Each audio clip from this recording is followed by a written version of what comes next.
Hi, welcome to learn English. இங்கிலீஷில் long sentence எழுதுறதுக்கு ஒரு ப்ராக்டிஸ் பண்ணலாம். ரொம்ப ஈஸியான practice.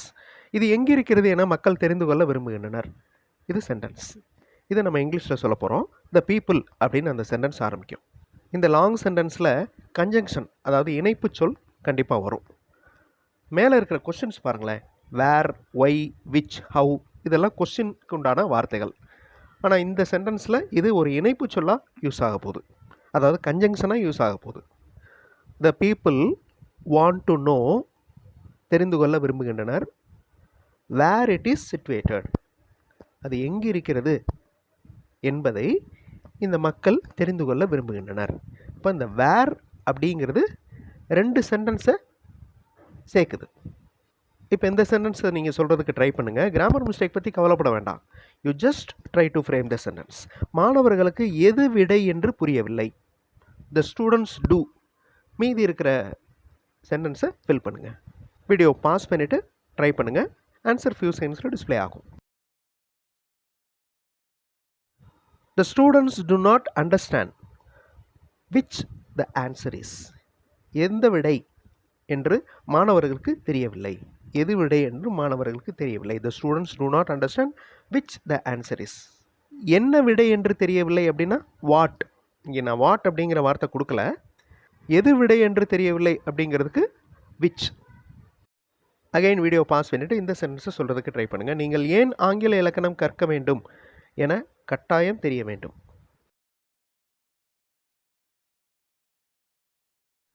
You must know Y to learn English grammar. நீங்கள் ஏன் இங்கிலீஷ் கிராமர் கற்றுக்கொள்ள வேண்டும் என்பது கட்டாயம் தெரிந்து கொள்ள வேண்டும். ஸோ இந்த ஒய் அப்படிங்கிறது இந்த இடத்துல கன்ஜங்ஷன். எனக்கு மாணவர்களுக்கு எப்படி ஆங்கில இலக்கணத்தை விளக்க வேண்டும் என தெரியும். ஐ நோ அப்படின்னு அந்த சென்டென்ஸ் ஆரம்பிக்கணும். I know how to explain English grammar to students. So மற்ற கன்ஜங்ஷன்ஸ்லாம் நீங்கள் அப்ளை பண்ணி பார்த்தீங்கன்னா வேறு வேறு அர்த்தம் வரும். சில பொருந்தாத கன்ஜங்ஷன்ஸ் யூஸ் பண்ணுறப்ப மீனிங்லெஸ் சென்டென்ஸ் உருவாகும். அவர் ஒரு உதவி கேட்டபோது எனக்கு என்ன செய்வதென்று தெரியவில்லை. இது பாஸ்ட் டென்ஸ், கடந்த காலத்தில் நடந்த ஒரு நிகழ்வு. So I did not know அப்படின்னு அந்த சென்டென்ஸ் ஆரம்பிக்குது. மீதி இருக்கிற வாக்கியத்தை ஃபில் பண்ணுங்கள். I did not know what to do when he had asked a help.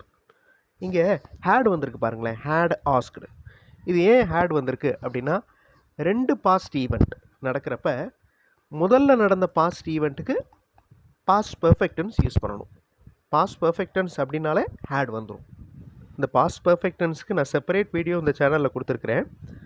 So ஒன்றுக்கு மேற்பட்ட பாஸ்ட் ஈவெண்ட் நடக்கிறப்ப முதல்ல நடந்த பாஸ்ட் ஈவெண்ட்டுக்கு பாஸ்ட் பர்ஃபெக்ட் டென்ஸ் யூஸ் பண்ணணும். நெக்ஸ்ட் சென்டென்ஸ் ரொம்ப ஈஸியான சென்டென்ஸ். எனக்கு என்ன செய்வதென்று தெரியவில்லை. I did not know what to do. What to do அப்படின்னா என்ன செய்வது. ஐ டிட் நாட் நோ, எனக்கு தெரியவில்லை. அவர்களுக்கு நாங்கள் ஏன் பணம் கொடுத்தோம் என தெரிந்து கொள்ள அவர்கள் விரும்புகின்றனர். They want to know why we have given money to them. இந்த ஹாவ் கிவன் யூஸ் பண்ணலாம், இல்லைன்னா சிம்பிள் பாஸ்ட் டென்ஸ் யூஸ் பண்ணலாம். Why we gave money to them. ஏன் இந்த இடத்துல ரெண்டு டென்ஸும் யூஸ் பண்ணலாம் அப்படின்னு பார்த்தோன்னா, சரியான நேரம், அதாவது அந்த ஆக்ஷன் நடந்த டைம் குறிப்பிடப்படலை. அதனால் ரெண்டையுமே யூஸ் பண்ணலாம். அதாவது present perfect tense, simple past tense. அவருக்கு இந்த தருணத்தில் எங்கு செல்ல வேண்டும் என்று தெரியவில்லை. He doesn't know. மீதியை ஃபில் பண்ணுங்கள். He doesn't know where to go at this moment. Okay, he doesn't know. He வந்திருக்கிறதுனால டஸ் வந்திருக்கு, singular.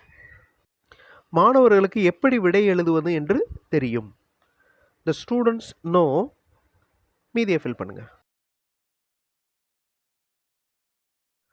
The students know how to write answer.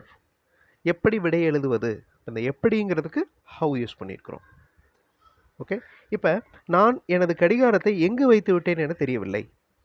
I to not know அப்படின்னு இந்த sentence ஆரம்பிக்கணும். கரெக்டான conjunction use பண்ணி simple past tense இல்லைன்னா present perfect tense use பண்ணி இந்த சென்டென்ஸை ஃப்ரேம் பண்ணுங்கள். கமெண்ட்டில் ஆன்சர் பண்ணுங்கள். கிராமர் மிஸ்டேக் பற்றி கவலைப்பட வேண்டாம். You just try to frame the sentence. அடுத்தடுத்த வீடியோஸில் இன்னும் இன்ட்ரெஸ்டிங்கான டாபிக்ஸோட பார்க்கலாம். தேங்க்ஸ் ஃபார் வாட்சிங் and thanks for your valuable comments.